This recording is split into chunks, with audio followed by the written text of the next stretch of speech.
आराध्य देव के चरणों में वंदन। तीर्थंकर के प्रतिनिधि तेरापंथ के एकादशमाधि शास्ता आचार्य श्री महाश्रमण जी के चरणों में वंदन। मुनि प्रवरों के चरणों में वंदन।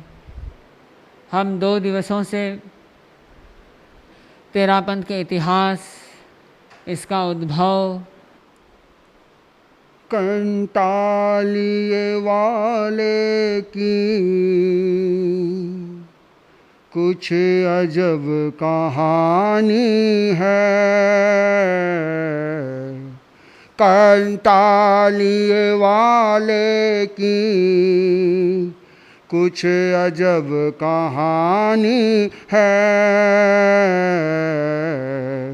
मर्दानी, हाँ मर्दानी श्रीयारी, यह अमर निशानी है। स्वामी जी की महिमा किससे अनजानी है। स्वामी जी की महिमा किससे अनजानी है। श्री संत भिकर्ण जी की रचना वरदानी है। श्री संत भिकर्ण जी की रचना वरदानी है। मेरे सांवरिए की छवि किससे छानी है। कंटालिए वाले की हो कंटालिए वाले की कुछ अजब कहानी है। मर्दानी, हाँ मर्दानी हो मर्दानी श्रीयारी, यह अमर निशानी है। बगड़ी की छतरी में शमशान समीक्षा की। बगड़ी की छतरी में शमशान समीक्षा की। अंधेरी ओरी में निर्भीक परीक्षा दी। हे प्रभो पंथ तेरा हो हे प्रभो पंथ तेरा रंगत बलिदानी है। मर्दानी, हाँ मर्दानी हो मर्दानी श्रीयारी, यह अमर निशानी है। आचारहीनता को खुला ललकारा था। आचारहीनता को खुला ललकारा था।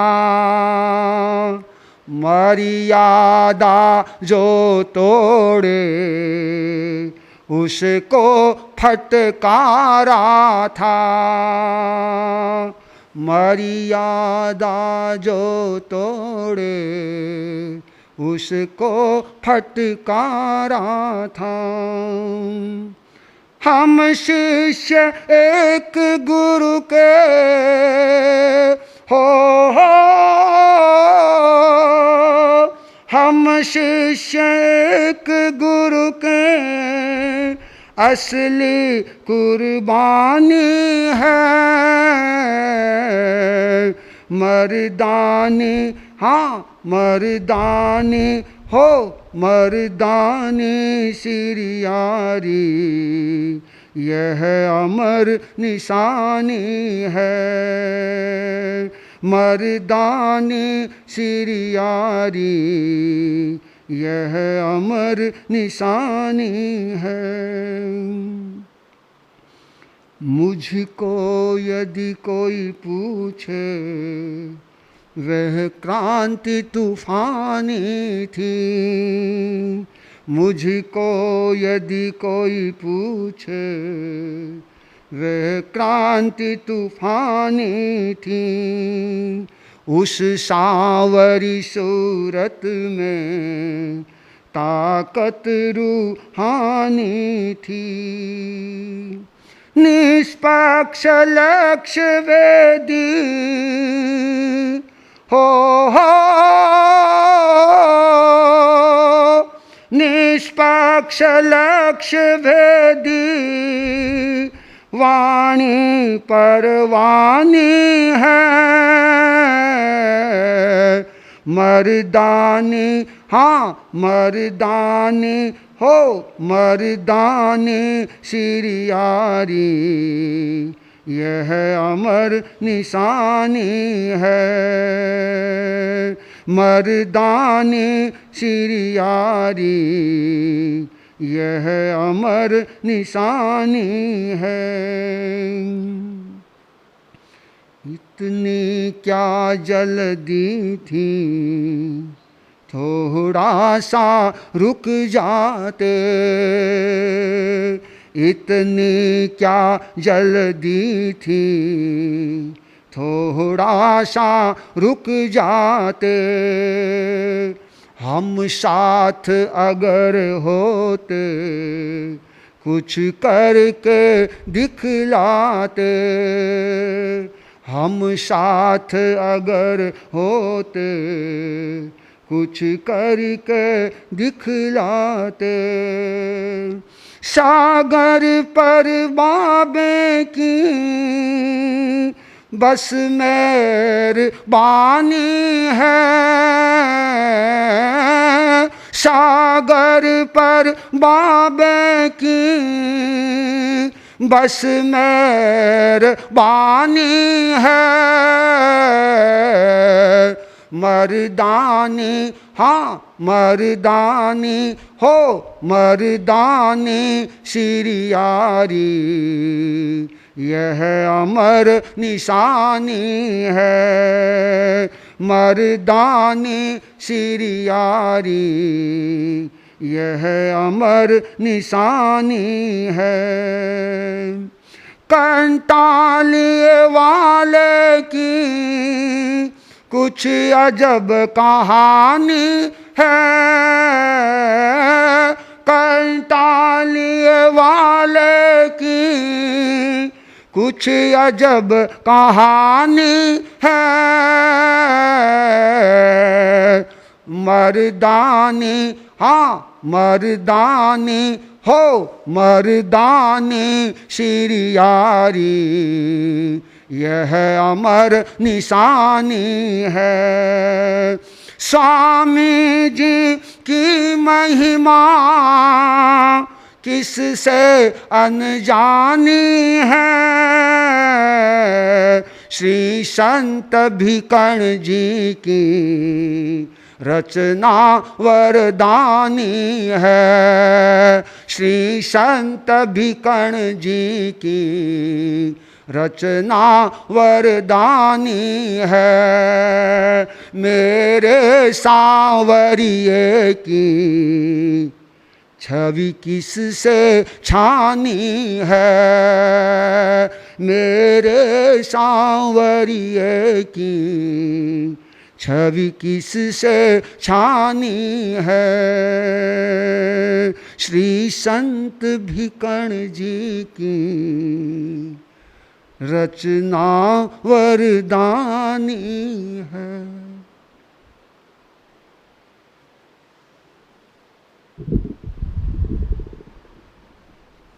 मेरे सांवरिये हमारे सांवरिये हम सबके सांवरिये ऐसे स्वामी जी जो सांवरिये नाम से प्रसिद्ध थे, सिरियारी के संत थे, कंटालिये में जिनका जन्म हुआ, जिनकी क्रांति महान क्रांति थी और उस क्रांति ने महान महान रचनाओं को रचित किया। उन रचनाओं की कुछ पहलुओं के विषय में हम सुनते हैं मुनिश्री कुलदीप कुमार जी स्वामी से। निवेदन मुनिश्री। सत्य समर्पित संत भीखण जी के चरणों में वंदन। आचार्य श्री महाश्रमण जी के चरणों में वंदन। आचार्य भिक्षु के सामने साधुत्व शुद्धि के उपक्रमों में अनेक तथ्य थे।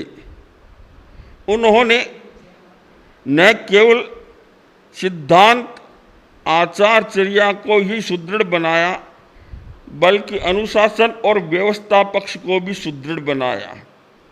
उन्होंने सिद्धांत, विचार, चर्या, संगठन, अनुशासन आदि सभी तथ्यों में समन्वय और संतुलन रखा। क्यों? जहाँ केवल सिद्धांत की बात हो और जहाँ व्यवस्था पक्ष मजबूत न हो वहाँ रूढ़िवादिता आ जाती है। जहाँ केवल अनुशासन हो, सिद्धांत और आचारचर्या गौण हो जाए वहाँ साधुत्व से थोड़ा सा व्यक्ति परे चला जाता है। स्वामी जी बीते हुए वैद्य थे और पीछे के संप्रदायों का उन्हें कटु अनुभव था, इसलिए उन्होंने प्रारंभ से ही सभी तथ्यों को इस प्रकार से संतों के सामने, जनता के सामने रखा और उसी का परिणाम है कि आज तेरा पंथ अक्षुण्ण है।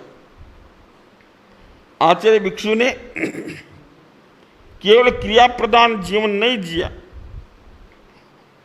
उनका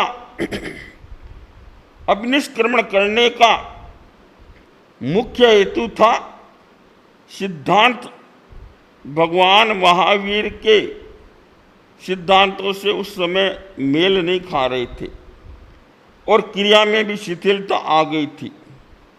दोनों बातों को लेकर आचार्य भिक्षु ने क्रांति की थी। क्यों? केवल सिद्धांत ही कोरा काम का नहीं, केवल चर्या ही काम की नहीं। आचार्य भिक्षु ने देखा कि भगवान महावीर ने जिन तथ्यों का निरूपण किया हम उनसे थोड़े से दूर जा रहे हैं, क्योंकि मध्य काल में वैदिक दर्शन का भी जैन परंपरा पर प्रभाव पड़ा और मिश्रण हो गया। तीर्थंकरों ने धर्म की आराधना समता की साधना में बताई। जहाँ पर राग न हो, द्वेष न हो, केवल तटस्थ चिंतन हो, वहाँ समत्व का विकास होगा। क्योंकि वीतराग दर्शन में अहिंसा या दया ही आत्मा की पवित्रता का मूल अंग है। दया या अहिंसा एक ही सिक्के के दो पहलू हैं। अतः अहिंसा, दया, समता परस्पर जुड़े हुए हैं। कुछ व्यक्तियों का जैन परंपरा में यह अभिमत रहा कि जीव की रक्षा ही दया है। हमारे सामने कोई जीव मर रहा है और यदि हम उसे नहीं बचाते तो हमें पाप लगेगा। एकांगी रूप से यदि हम इस सिद्धांत को स्वीकार कर लें तो वीतराग दर्शन का अंग मान ले तो दया धर्म का मूल तत्व ही गौण हो जाएगा। कुछ प्रश्न अनुत्तरित हो जाएंगे। जैन दर्शन में 6 कायों की हिंसा न करना, न करवाना, न मन से समर्थन करना, मन से, वचन से, काया से, ये दया है। यदि उसका संबंध हम केवल जीवन के साथ जोड़ देंगे तो अनेक प्रश्न चिन्ह खड़े हो जाएंगे। पहला प्रश्न चिन्ह यह खड़ा होगा कि धर्म जीव रक्षा में है या शरीर रक्षा में। अथवा जीव को अशुभ प्रवृत्ति से बचाने में। यदि शरीर रक्षा में ही दया है तो उसका तरीका क्या होगा? यदि एक बड़ा जीव छोटे जीव को मार रहा है और हमारे सामने मार रहा है, तो उसको बचाने का तरीका क्या होगा? क्या हम उसे प्यार से कहेंगे इसको छोड़ दे, तो क्या वह छोड़ देगा? कतई नहीं छोड़ेगा। यदि हम बड़े जीव को डराएंगे, बल प्रयोग करेंगे, डंडे आदि का प्रहार करेंगे, तो डरकर भाग जाएगा। परंतु इस पर गहराई से चिंतन करें।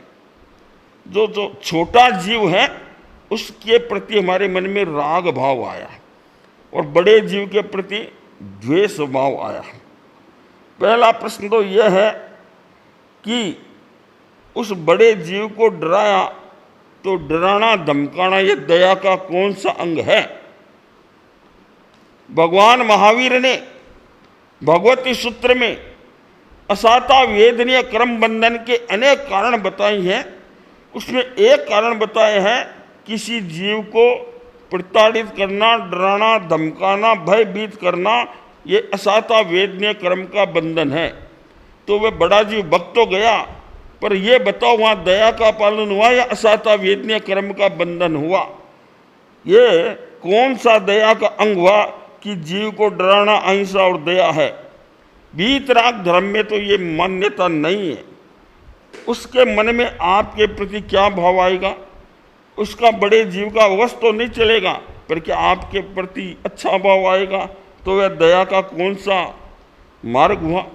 इसलिए मंदिर मार्ग की परंपरा में भी वंदितु सूत्र की 31वीं गाथा में कहा गया, जा में असंजमेषु अणुकंपा रागेण च दोषेण च तन निंदे तम च गरियामी सूये सुवा दूहे सुच।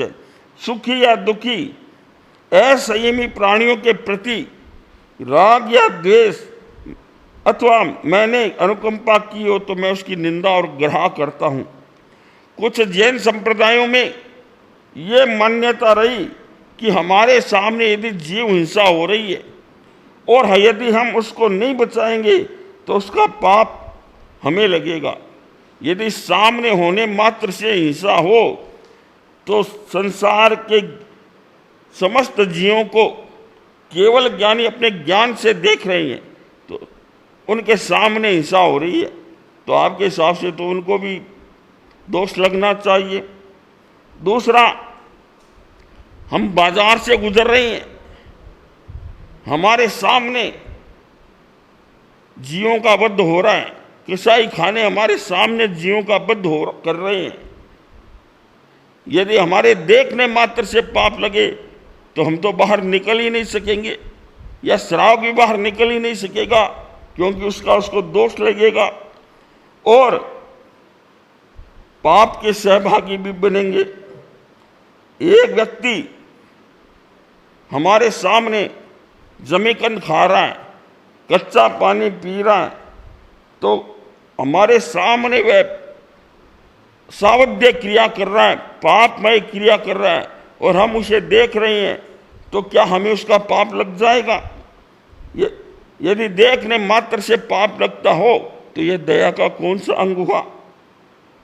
झोंपड़ी, कबीरदास जी से कहा गया, कबीरा तेरी झोंपड़ी गलकट्टन के पास। कबीरदास जी ने कहा, करेगा सो भरेगा, तू क्यों भया उदास? यानी जो करेगा उसको दोष लगेगा, देखने मात्र से दोष नहीं लगेगा। जैन दर्शन के अनुसार वास्तव में निर्वध्य दया वह है जिसमें हृदय परिवर्तन हो, जिसमें केवल समत्व की साधना हो। यदि दया या अहिंसा का संबंध प्राणी को बचाने मात्र से जोड़ देंगे तो फिर अन्य दर्शन और जैन दर्शन की अहिंसा में क्या फर्क रहेगा? यदि जीव दर्शन को मानने वाले दो व्यक्ति जो जीव शरीर दया में ही धर्म समझते हैं, कसाई खाने के आगे से जा रहे थे, वहाँ 10 बकरे खड़े थे और वो जानते थे इनको हलाल करेंगे। एक व्यक्ति के पास 100 रुपये थे, कसाई को दिए, उसने 5 बकरे छोड़ दिए। वह उन 5 बकरों को अमरशाला में छोड़ आया। दूसरे ने देखा ये 5 बकरे मरेंगे, मैं भी छुड़ाऊं। उसके पास रुपये नहीं थे, वह कहीं से चोरी करके ले आया। 100 रुपये दे करके 5 बकरे छुड़ा दिए। अब ये बताओ, पहले व्यक्ति ने परिग्रह का, रुपये परिग्रह का एक प्रकार से व्यापार करके या परिग्रह को उपयोग में लेकर बकरे छुड़ाई। दूसरे ने चोरी करके छुड़ाई। यदि पहले वाले व्यक्ति के छुड़ाने में धर्म मान लेंगे तो चोरी करके छुड़ाने वाले के भी धर्म मानना पड़ेगा। भगवान महावीर की अहिंसा इस तथ्य को कभी भी स्वीकार नहीं कर सकती। क्यों कि जहाँ पर सावध्य प्रवृत्ति है, आश्रव सेवन है, वहाँ किंचित भी धर्म नहीं हो सकता। ये वीत राग दर्शन के विपरीत मान्यता हो जाएगी। एक व्यक्ति कसाई को डंडे से पीट रहा है, डरा रहा है, धमका रहा है कि तू इन बकरों को नहीं मार सकता। वो डर के मारे भाग गया, तो ये कौन सा धर्म हुआ? किसी को प्रलोभन या जबरदस्ती दे के छुड़ाया, ये धर्म नहीं है, दया नहीं है। दया है उसका हृदय परिवर्तन करो, उसके जीवन को बदलो, उसके भीतर जो अशुभ प्रवृत्ति है वह छुड़ाने का प्रयास करो। यदि ऐसे धर्म होता तो प्राचीन काल में बड़े बड़े राजा और चक्रवर्ती हुए, उनके पास बहुत धन था, पैसे देकर धर्म कर लेते। परंतु भगवान महावीर ने कहा दया अहिंसा का संबंध आत्मा से है, धन से नहीं है। इसलिए कुछ व्यक्ति जीव रक्षा के नाम पर या अभय दान के नाम पर गौशाला खुलवाते हैं, उसमें पुण्य मानते हैं। यदि गौशाला खुलवाने में पुण्य का कार्य है तो जैन दर्शन के अनुसार तो सब भूयस्य, सब जीव समान है। आय तुल्य प्रयासु, सब जीवों को आत्मा के समान समझो। तो जब गौशाला खुलाने में धर्म है तो फिर ये बताएं, सब जीवों के सुख दुख का संवेदन तो समान है, तो फिर आप घोड़ाशाला, सुअरशाला और गधाशाला क्यों नहीं खुलाते? धर्म तो उसमें भी है, उन जीवों का संरक्षण होगा। यदि हम एकांगी दृष्टि से इससे चिंतन कर लेंगे, आत्मा की दृष्टि से चिंतन नहीं करेंगे, तो जैन धर्म का दया और अहिंसा का सिद्धांत खंडित हो जाएगा। आचार्य भिक्षु ने इस बात को बहुत गहराई से पकड़ा और आचार्य भिक्षु ने अहिंसा और दया के संबंध में जो एक तथ्य रखा कि जहाँ पर निखालिस जीव के हृदय परिवर्तन, आत्मा परिवर्तन का प्रश्न है, वहाँ तो धर्म है। केवल शरीर रक्षा कोई धर्म मान ले तो वह धर्म आत्मा के साथ नहीं जुड़ेगा। एक गृहस्थ का कर्तव्य हो सकता है, और गृहस्थ है तो उसको कर्तव्य का पालन करना पड़ेगा। आचार्य भिक्षु ने जो दया का तथ्य वीत राग दर्शन से निकाला, गहराई से निकाला, वह यदि व्यक्ति गहराई से चिंतन करे तो समझ में आ जाएगा। एक व्यक्ति अपनी दुकान में बैठा था और सायंकाल का समय महाराज आए, बोले रात रात यहाँ ठहर जाएं क्या? कि महाराज ठहर जाओ। संत ठहर गए। दुकान खुली देख के चोर चोरी करने आ गए और तिजोरी तोड़ने लगे। संतों ने उसे उपदेश दिया, वो चोर चले गए, चोरी नहीं की और उन्हें चोरी का त्याग कर दिया। त्याग किया वो तो धर्म है।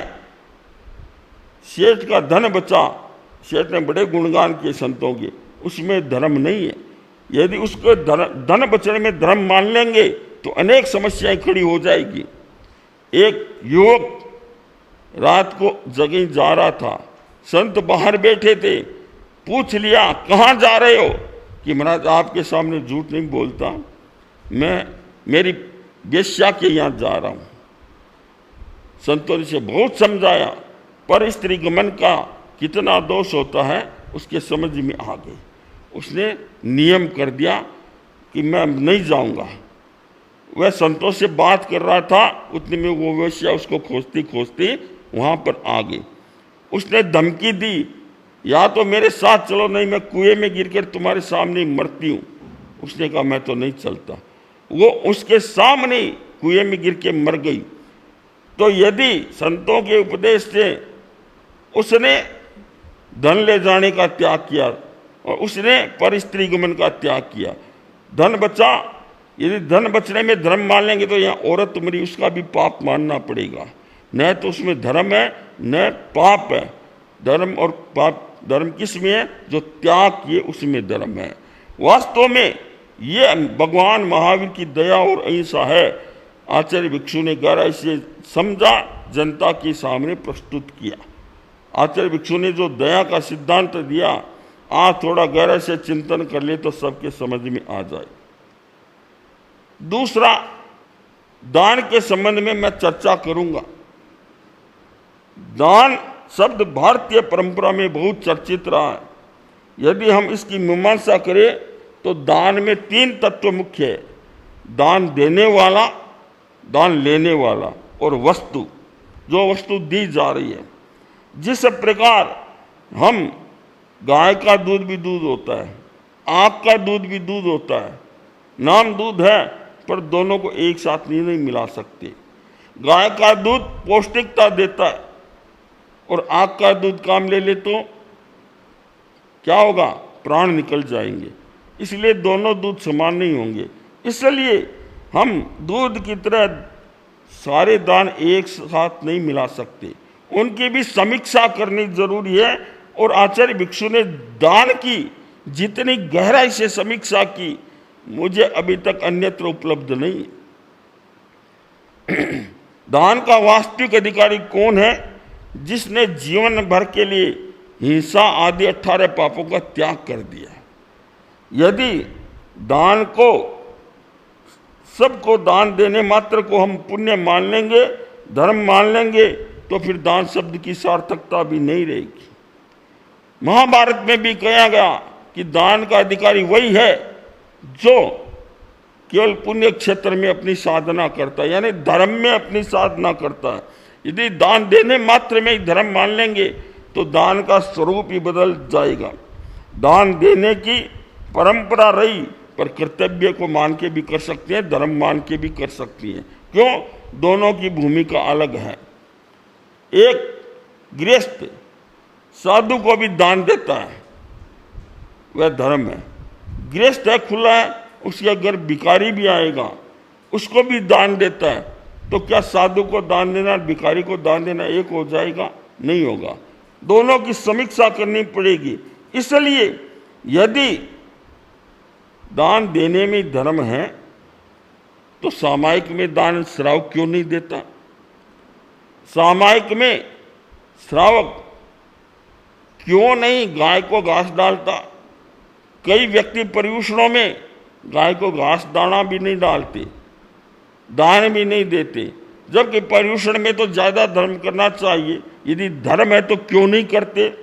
और यदि दान देने मात्र से धर्म या पुण्य है तो श्रावक को देने में ज़्यादा धर्म या पुण्य है या एक भिखारी को देने में, अथवा 12 व्रती श्रावक को देने में ज़्यादा धर्म है अथवा एक वैरागी को? और यदि घर का कोई सदस्य वैरागी है तो यदि वैरागी को देने में धर्म पुण्य मानते हैं तो क्या उसको खिलाने में भी धर्म पुण्य है? यदि मान लेंगे तो कितनी समस्याएं खड़ी हो जाएगी। घर के बच्चे को खिला रहे हैं, वह तो साधु बनेगा तब बनेगा। आज उसका धर्म पुण्य नहीं मानते तो औरों को देने में कैसे मानती हैं? यदि हम इन तथ्यों पर चिंतन नहीं करेंगे तो बड़ी समस्याएं खड़ी हो जाएगी। कुछ व्यक्ति तर्क देते हैं कि भगवान महावीर ने स्वयं ने दीक्षा लेने से पहले 1 साल तक दान दिया था, तो क्या भगवान ने दान दिया उसको धर्म मान लेंगे? भगवान उस टाइम गृहस्थ थे, चतुर्थ गुण स्थान में थे। भगवान गृहस्थ थे तो गृहस्थ जी में तो उन्होंने शादी की, तो क्या शादी करने को धर्म मान लेंगे? वो बच्चे थे तब बच्चों के साथ क्रीड़ा भी करते थे, खेलते भी थे, तो क्या हम उस खेल को भी धर्म मान लेंगे? कभी नहीं मान सकते। गृहस्थ खुला होता है, वह कुछ भी कर सकता है। ठाणांग सूत्र में 10 प्रकार का दान बताया है, 9 प्रकार का दान बताया है। यदि हम उन पर चिंतन करें, मीमांसा करें, तो वही 9 प्रकार के दान हैं जो साधु के काम आते हैं। अन्नदान, अन्न का दान देना, ये विवक्षा भेद है। अन्न का दान मतलब साधु को रोटी चाहिए, रोटी चाहिए। पान, साधु को पानी भी चाहिए। इसी प्रकार वस्त्र, मकान आदि सारे साधु से संबंधित है। यदि हम साधु को देने वाले दान को एक गृहस्थ और भिखारी के साथ भी जोड़ लेंगे तो बहुत बड़ी समस्या हो जाएगी। क्यों? कि यदि कुछ व्यक्तियों के सिद्धांत के अनुसार अन्न का दान देना धर्म है, तो पहले तो ये बताएं, आचार्य भिक्षु ने गहराई से प्रश्न रखा कि मक्की, चना, गेहूं, अनाज आदि में एकेंद्रीय जीव है, तो वह उनकी हिंसा करेगा। हिंसा में धर्म है या पाप है?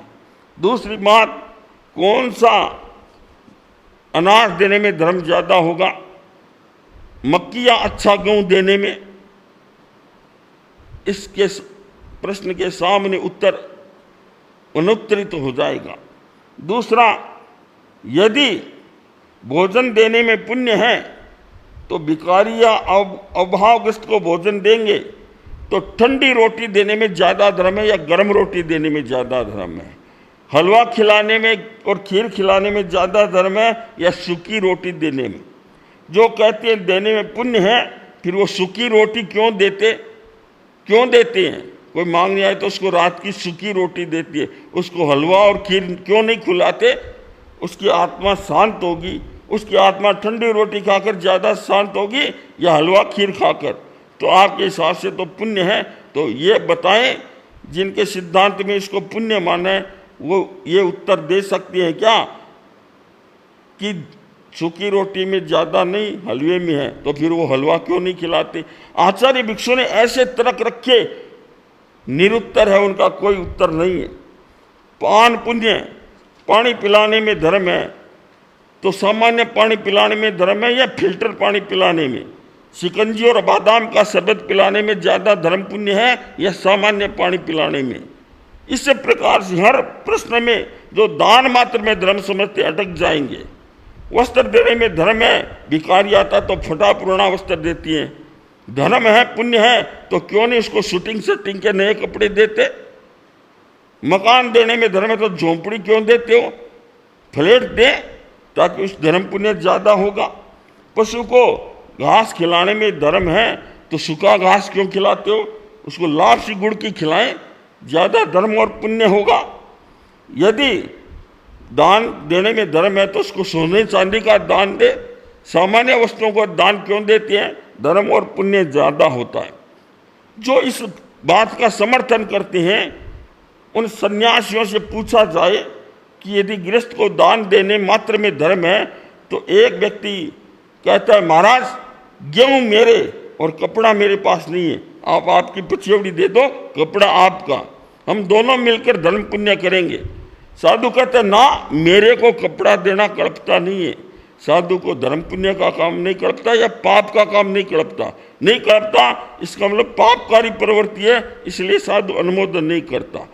एक तरफ तो कहते मुझे कल्पता नहीं, दूसरी तरफ गृहस्थों को कहता हाथ दो, दोनों बातों में संगति नहीं होती। साधु कहे कि गृहस्थ तो ऊपर से गिरे तो बाती का रोग ठीक हो जाए और मैं गिरूं तो हाड़ टूट जाए, ऐसा नहीं हो सकता। भगवान महावीर की अहिंसा और दान और दया एक सरीका चलेंगे। जिस कार्य को करने में धर्म नहीं, उसको करवाने में भी धर्म नहीं, उसका समर्थन करने में भी धर्म नहीं। इसलिए आप ये समझें कि साधु जो काम नहीं कर सकता वह काम गृहस्थ करे तो गृहस्थ खुला है, उसको तो सब कुछ व्यवहार चलाना पड़ता है, पर उसको हम धर्म के साथ नहीं जोड़ सकते। 9वें पुण्य में बताया गया कि नमस्कार पुण्य, तो नमस्कार करने मात्र में धर्म हो तो साधु को नमस्कार करने में ज़्यादा धर्म होगा या भिखारी को नमस्कार करने में? यदि हम इन सब को एक साथ जोड़ देंगे तो अनेक प्रश्न चिन्ह खड़े हो जाएंगे और जैन परंपरा इसको कभी भी स्वीकार नहीं करेगी। पर कुछ व्यक्ति कहते हैं कि इस कार्य में हिंसा तो है पर पुण्य का बंधन भी हो जाता है। पुण्य का बंधन कभी भी स्वतंत्र नहीं होता। क्यों? पाप का बंधन कब होगा? जब कोई हम पापकारी प्रवृत्ति करेंगे। पुण्य का बंधन भी तभी होगा जब हम कोई धर्म की प्रवृत्ति करेंगे। कोरा पुण्य नहीं होगा। बाप तो नहीं है, बेटा हो गया, कौन स्वीकार करेगा इसको? धर्म तो नहीं किया, पुण्य हो जाएगा। स्वतंत्र पुण्य कभी जैन परंपरा में मान्य नहीं है। कुछ मानते हैं हिंसा तो है पर पुण्य का भी बंधन है। हिंसा और पुण्य दोनों एक साथ नहीं चलेंगे। सूर्य है तो अंधेरा नहीं होगा, अंधेरा है इसका मतलब दिन नहीं है। ये नहीं है कि लड़का भी नहीं है लड़की भी नहीं है, या तो लड़का है या लड़की है, या तो हिंसा है या धर्म है, दोनों एक साथ नहीं चलेंगे। महावीर का धर्म मिलावट का धर्म नहीं है, शुद्ध धर्म है, उसमें ये मिलावट नहीं चल सकती। इसलिए दान मात्र को हम धर्म या पुण्य के साथ जोड़ देंगे तो आचार्य भिक्षु ने कहा यह भगवान महावीर का सिद्धांत नहीं रह जाएगा, खंडित हो जाएगा। और हर व्यक्ति चीज की मीमांसा करें, जैसे गाय के और आग के दूध की मीमांसा करते हैं वैसे दान की मीमांसा करें। फिर दान चाहे आप किसी को दें परंतु सबको धर्म के साथ न जोड़ें। मार्क्सवादी विचारधारा में ये उद्घोष रहा कि कोई भी भूखा न रहे। जनता भूखी है तो उसे अनाज देना चाहिए, उसका पेट भरना चाहिए, उसका पेट भरना प्राथमिकता है। और उसके लिए चाहे गोदाम भी लूटनी पड़े तो मान्य है। सरकार कभी इसको स्वीकार करेगी? सरकार ये तो कहेगी कि जनता का पेट भरे, पर किसी का गोदाम लूट के भरे ये सरकार कभी भी स्वीकार नहीं करेगी। तो क्यों कि उसका साध्य तो अच्छा है कि जनता का पेट भरना, साधन खराब है किसी की गोदाम लूटना। इसलिए भगवान महावीर के दर्शन में यह माना गया कि साध्य हमारा है मोक्ष, तो साधन है ज्ञान दर्शन चारित्र की आराधना। साध्य अच्छा है तो उसकी प्राप्ति अच्छे साधन से होगी, गलत साधन से नहीं होगी। यदि हम अच्छे साध्य को पाने के लिए गलत साधनों का प्रयोग करेंगे तो हमें साध्य की प्राप्ति नहीं होगी। यदि हम मोक्ष पाने के लिए सावध्य प्रवृत्ति का प्रयोग करेंगे तो हमें दोष लगेगा, मोक्ष की आराधना नहीं होगी। ये किसी की गोदाम लूटना कानून के विरुद्ध है, जो सरकार भी स्वीकार नहीं करती। तो भगवान महावीर का वीतराग दर्शन इसको कैसे स्वीकार करेगा? एक व्यक्ति सरकारी ऑफिस में आया, वहां पर देखता है कर्मचारी खड़ा है और उसने देखा मेरी फाइल सबसे नीचे है। उसने कर्मचारी से कहा, अरे भाई मैं तेरे को 100 रुपये दूंगा, मेरी फाइल तू नीचे से ऊपर कर दे। वह बोला, ना मैं रिश्वत नहीं लेता, मैं तेरी फाइल नीचे से ऊपर नहीं करूंगा। उस व्यक्ति ने 2-3 बार कर्मचारी से कहा, अरे कहना मान ले 100 रुपये दूंगा, मेरी फाइल ऊपर कर दे ताकि अफसर आते ही काम हो जाए, पर वह नहीं माना। बोला, ना मैं रिश्वत नहीं लेता। इतने में उसकी घरवाली आई और कर्मचारी से कहने लगी, लड़का बहुत ज़्यादा बीमार है, मैं उसे हॉस्पिटल ले जा रही हूँ, मुझे 100 रुपये चाहिए। उसने कहा मेरे पास तो अभी कुछ नहीं है। बोले कैसे भी लाओ, मुझे चाहिए। उस आदमी ने कहा, अरे मैंने कहा ना ले ले 100 रुपये, अब भी ले ले। तो उसने उससे 100 रुपये ले लिए, फाइल ऊपर कर दी। इतने में वह पकड़ा गया, कर्मचारी पकड़ा गया। तो वह कहता है मेरा रिश्वत लेने का कोई ध्येय नहीं था, मैंने तो केवल बीमार बच्चे के लिए 100 रुपये लिए। तो कानून क्या इस बात को स्वीकार कर लेगा? नहीं करेगा। वह इसको अपराध मानेगा, रिश्वत मानेगा और उसको सजा देगा। जब भारतीय संविधान भी इस बात को स्वीकार नहीं करता, वो कहता है तेरा भाव चाहे कितना ही शुद्ध होगा, तूने मजबूरी में 100 रुपये लिए होंगे, पर रिश्वत है, वह कानून अपराध है। जब हमारा संविधान और हमारी सरकार भी उसको मान्य नहीं करती, तो फिर वीतराग दर्शन, भगवान महावीर का दर्शन ऐसे कैसे स्वीकार करेगा कि शुद्ध साध्य मोक्ष के लिए आप अशुद्ध साधन का, हिंसा का प्रयोग कर लें। कुछ व्यक्ति अध्यात्मिक क्षेत्र में मानते हैं कि हम मोक्ष प्राप्ति की साधना करते हैं और उसके लिए थोड़ा सा हिंसा का साधन ले ले तो भी कोई दिक्कत नहीं है। हलवा खाना है तो घी भी चाहिए, आटा भी चाहिए, चीनी भी चाहिए, पानी भी चाहिए, अग्नि भी चाहिए, सब कुछ है। घी नहीं है तो क्या पानी से हलवा बन जाएगा? मोक्ष प्राप्त करना है तो ज्ञान दर्शन चारित्र तप की आराधना करनी पड़ेगी। हिंसा का प्रयोग साधन मिलेंगे तो कभी मोक्ष की प्राप्ति नहीं होगी।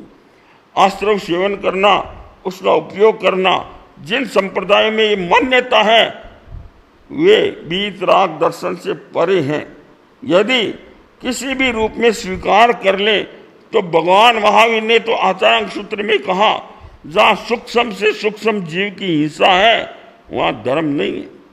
एक साधु भिक्षा के लिए जाता है, एक गृहस्थ खुले मुंह बोलता है, हम खुले मुंह बोले वो आई काय की हिंसा समझती है, फिर भी उसके हाथ से भिक्षा ले लेती हैं और उसके शरीर के ऊपर एक छोटी सी हरियाली का टुकड़ा भी पड़ा है तो हम उसके हाथ से नहीं लेंगे। क्यों? इन जीवों में संवेदन और वेदना बहुत है, इसलिए साधु उसके हाथ से भिक्षा नहीं लेगा। जब एक छोटे से हरियाली के टुकड़े से साधु भिक्षा नहीं लेता तो दूसरे जीवों को खिलाने में धर्म पुण्य कैसे हो जाएगा? और उसको यदि अशुद्ध साधन को मोक्ष जैसे शुद्ध साध्य के साथ जोड़ लेंगे तो वही बात होगी कि हलवा हमने मिट्टी के तेल से बना लिया, वो कभी भी संभव नहीं है। इसलिए ये बात हास्यास्पद बन जाएगी और वीतराग दर्शन में ऐसा मान्य नहीं होगा। वस्त्र गंदा है तो साबुन और पानी से साफ होगा कि मेरे पास पानी तो है, साबुन नहीं है, मैं कोलतार से धो लूँगा तो क्या कपड़ा साफ हो जाएगा? वही स्थिति भगवान महावीर के दर्शन को मानने वालों की होगी, जो ये कहते हैं कि मेरा लक्ष्य तो मोक्ष प्राप्त करना है, साध्य तो मेरा शुद्ध है, पर साधन में थोड़ा अशुद्ध भी काम लेता हूँ, वो कोलतार से कपड़े धोने जैसा हो जाएगा। इसलिए हमें कर्म रजों से मुक्त होना है तो ज्ञान दर्शन चारित्र की आराधना करनी पड़ेगी। उसको पाने के लिए विवशता में हिंसा का उपयोग करेंगे तो धर्म की आराधना नहीं होगी। महात्मा गांधी ने कहा, शुद्ध साध्य के लिए शुद्ध साधन हो तो ही कार्य सिद्ध होता है, नहीं होता। जो भी महापुरुष गहराई से तथ्य को पकड़ा उन्होंने एक ही तथ्य को स्वीकार किया, किंतु कुछ बातें जैन संप्रदाय में मिश्रित हो गई। एक व्यक्ति के पास छुरी थी और वो एक व्यक्ति के गले पर चलाने लगा। वो कहता क्या कर रहा है? बोले मैं तेरे को मार नहीं रहा हूं, मेरा तो भाव शुद्ध है, पर मैं अपनी छुरी की धार देख रहा हूं। वो कहा गया तेरी छुरी की धार, गया तेरा शुद्ध भाव। वैसे ही एक व्यक्ति कह रहा है मेरा भाव तो शुद्ध है पर मैं मोक्ष पाने के लिए हिंसा का प्रयोग कर रहा हूं, तो वो स्थिति होगी कि मैं तेरा गला नहीं काट रहा हूं, मैं तो तेरी छुरी की धार देख रहा हूं। कितनी मजाक हो जाएगी, कितनी हास्यास्पद बात हो जाएगी। और वैसे ही तीर्थंकरों के वीतराग दर्शन में हिंसा आदि 5 आश्रमों का सेवन करके उसको मोक्ष के साथ जोड़ना कभी भी स्वीकार नहीं होगा, जैन दर्शन खंडित हो जाएगा। इसलिए हम इस बात का चिंतन करें कि भगवान महावीर ने जो दर्शन दिया वह दर्शन बहुत गहरा था। यदि हम आचार्यांग सूत्र का अध्ययन करें तो ऐसा लगता है कि भगवान जितनी गहराई में गए और अहिंसा को जितना जीवन की पवित्रता का साधन माना, इस तथ्य को यदि हम गौण कर देंगे तो हमारी मूल साधना का लक्ष्य ही गौण हो जाएगा और हम साधना से परे हो जाएंगे। समता दर्शन में शुद्ध साध्य मोक्ष है और उसका साधन है ज्ञान दर्शन चारित्र। शुद्ध साध्य के लिए नियोजित मात्र शुद्ध साधन हो। भगवान महावीर का शुद्ध साध्य सिद्धांत आत्मा की पवित्रता का हेतु बने। आचार्य भिक्षु ने तीसरा सिद्धांत जनता के सामने ये रखा। आचार्य भिक्षु ने कहा, साधु के लिए किसी भवन का निर्माण हो तो उसमें दोष लगता है। कुछ व्यक्ति कहने लगे उसमें दोष तो लगता है पर उसमें आगे धर्म की आराधना होगी। यदि बनाने वाले को धर्म की आराधना के साथ जोड़ दिया जाए तो अनेक समस्याएं खड़ी हो जाएगी। जिसने मकान बनवाया, यदि उसको हम ये कहेंगे कि मकान बनाने का इसको दोष तो लगा पर आगे धर्म की आराधना होगी तो इसको धर्म हो जाएगा। क्या पता जिस दिन मकान बना उसी दिन उसका प्राण निकल गया तो लाभ किसको मिलेगा? यदि लाभ मानेंगे तो लाभ मकान बनाने वाले कारीगर को मिलेगा या पैसे देने वाले को या खड़ा रहकर बनवाने वाले को, किसको मिलेगा? आज मारवाड़ में और गोडवाड़ में सैकड़ों भवन, जैन भवन खाली पड़ी हैं तो उसका लाभ किसको मिल रहा है? यदि उसको हम लाभ के साथ जोड़ लेंगे तो वहाँ लड़ाई होगी तो उसका दोष किसको लगेगा? वहाँ पक्षी बच्चे देंगे तो उसका दोष भी फिर इसी को लगेगा। इसलिए आचार्य भिक्षु ने कहा इन बातों को धर्म के साथ मत जोड़ो। क्यों कि सावध्य कार्य सावध्य ही है। और भगवान महावीर ने कहा भविष्य में क्या होगा आत्मा के साथ उसको मत जोड़ो। उसको वर्तमान क्रिया का दोष लग गया, वह उसका भागी हो गया। भगवान महावीर ने जो सिद्धांत दिया कि यदि बनाने वाले को आगे धर्म हो जाएगा तो उसके प्राण निकलने के बाद क्या उसके परिवार वालों को धर्म का लाभ मिलेगा? इसका उत्तर कौन देगा? आचार्य भिक्षु के जो अकाट्य तर्क है जैन दर्शन और वीतराग दर्शन के आधार पर है। यदि आचार्य भिक्षु के तथ्यों को हम गहराई से पढ़े तो ऐसा लगता है आचार्य भिक्षु बहुत गहराई में गए। आचार्य भिक्षु ने सार्वभौम धर्म की स्थापना की। भगवान महावीर का सार्वभौम धर्म था हर व्यक्ति को धर्म करने का अधिकार, चाहे वह जैन है चाहे अजैन है। वह किसी भी संप्रदाय को या किसी भी को भी गुरु मानता है, पर वो धर्म की आराधना कर रहा है तो वह धर्म का अधिकारी है। कुछ जैन संप्रदायों में ये माना जाने लगा कि नहीं, केवल जैन ही धर्म का अधिकारी है, दूसरा कोई अधिकारी नहीं है, और आज भी माना जाता है। आचार्य भिक्षु ने कहा यह सिद्धांत तो भगवान महावीर का नहीं है। एक जैन व्यक्ति मुंह में मिश्री खाए तो मुंह मीठा हो जाए और एक नॉन जैन खाए तो मुंह कड़वा हो जाए, ये कभी भी नहीं हो सकता। मिश्री का स्वभाव है मिठास देना। वह यह नहीं देखेगी कि मैं किसके मुंह में जा रही हूं, वह तो जिसके मुंह में जाएगी उसको मिठास देगी। धर्म का स्वभाव है आत्मा की शुद्धि। धर्म कौन कर रहा है, धर्म ये नहीं देखेगा। जिसने भी धर्म की आराधना की उसकी आत्मा शुद्ध हुई। एक व्यक्ति नॉन जैन है, जीवन भर के लिए वो असत्य का त्याग करता है, चोरी करने का त्याग करता है, अथवा वेश्यागमन का परिस्त्री गमन का त्याग करता है, तो वह भी धर्म का अधिकारी है, चाहे वह जैन है या नहीं है, परंतु वह धर्म का अधिकारी है।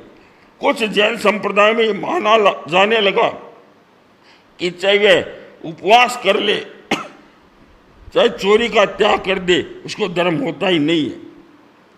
आचार्य भिक्षु ने कहा यह भगवान महावीर का दर्शन नहीं है। भगवान महावीर ने सार्वभौम धर्म की स्थापना की कि हर प्राणी मात्र धर्म का अधिकारी है। यदि उसकी हर क्रिया में हम पाप मान लेंगे तो साधु गांव में जाता है, नॉन जैनों के घरों में मांग के रहता है, मतलब उसके हम पाप लगाने जा रहे हैं।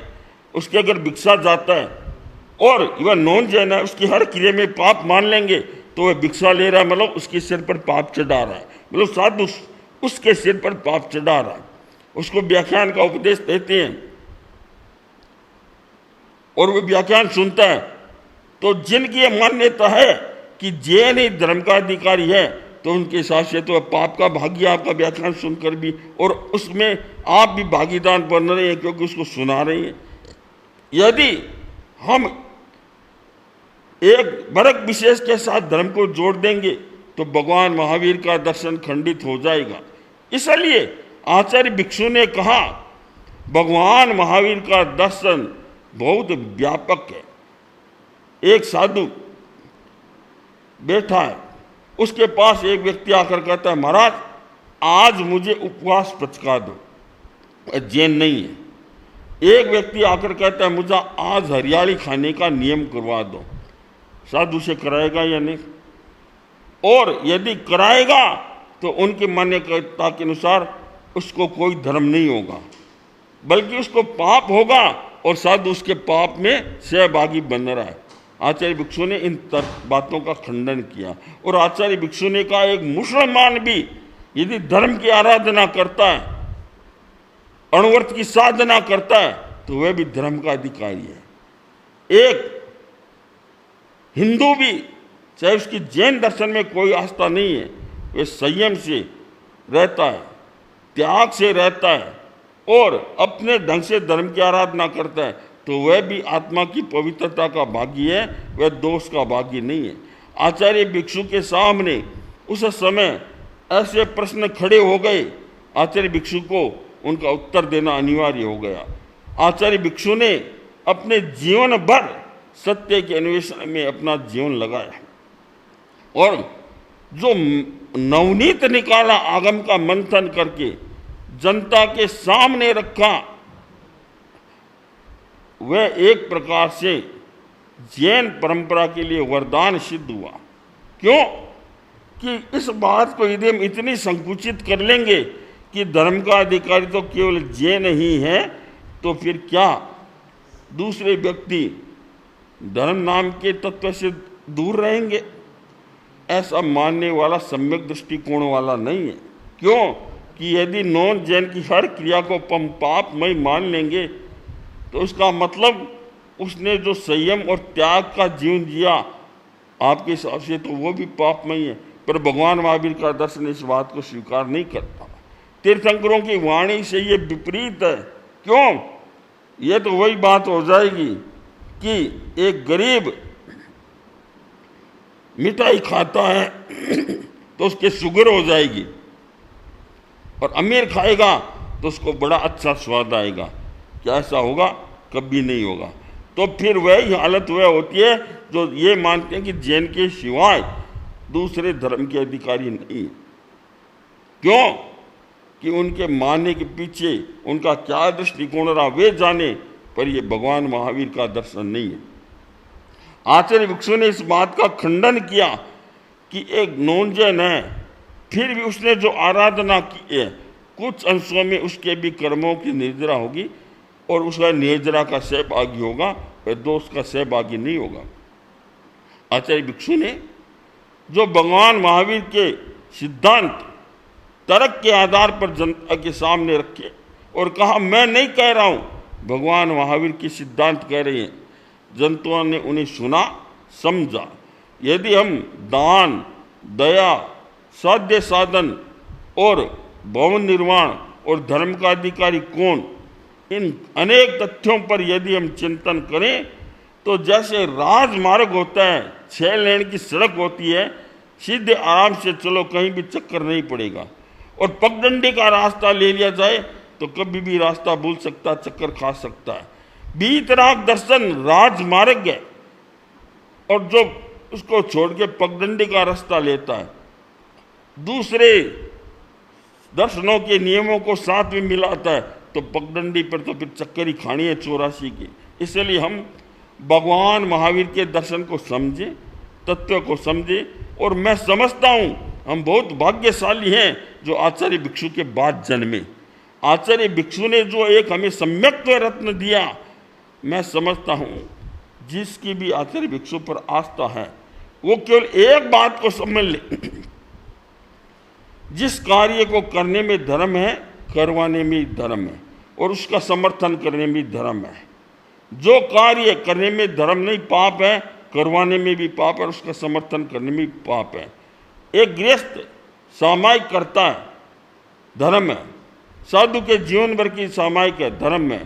मात्रा भेद हो सकता है पर दोनों का रास्ता एक ही है। एक गृहस्थ पापकारी प्रवृत्ति करता है, उसकी मजबूरी है, व्यवस्था है, पर उसमें कभी भी धर्म नहीं हो सकता। एक गृहस्थ है, उसके घर में 10 प्रकार की व्यक्ति आती हैं। वह जानता है ये व्यक्ति काम का नहीं है, चंदा लेने के लिए आ गया तो उसे देना पड़ता है। क्यों? गृहस्थ है, उसको संसार चलाना है तो उसको वह काम भी करना पड़ेगा। क्यों कि साधु और गृहस्थ दोनों के जीवन की जो भूमिका भेद है वो समझनी पड़ेगी। पर जिन्होंने गृहस्थ और साधु के धर्म को मिलावट कर दिया वो वीतराग दर्शन से दूर हो गए।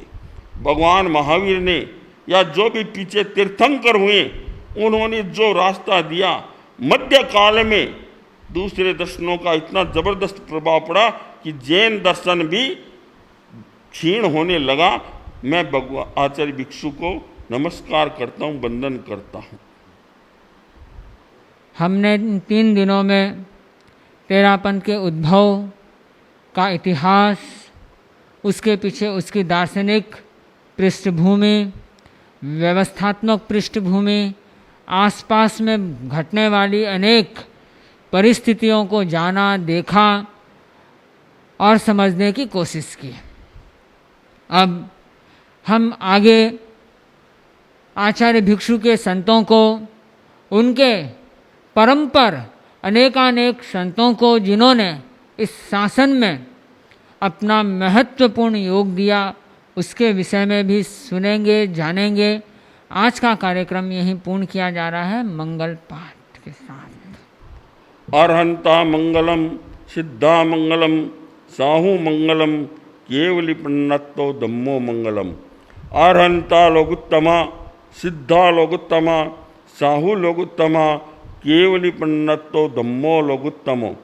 अर्हन्ते शरणं पवज्जामि, सिद्धे शरणं पवज्जामि, साहू शरणं पवज्जामि, केवली पन्नत्तं धम्मं शरणं पवज्जामि।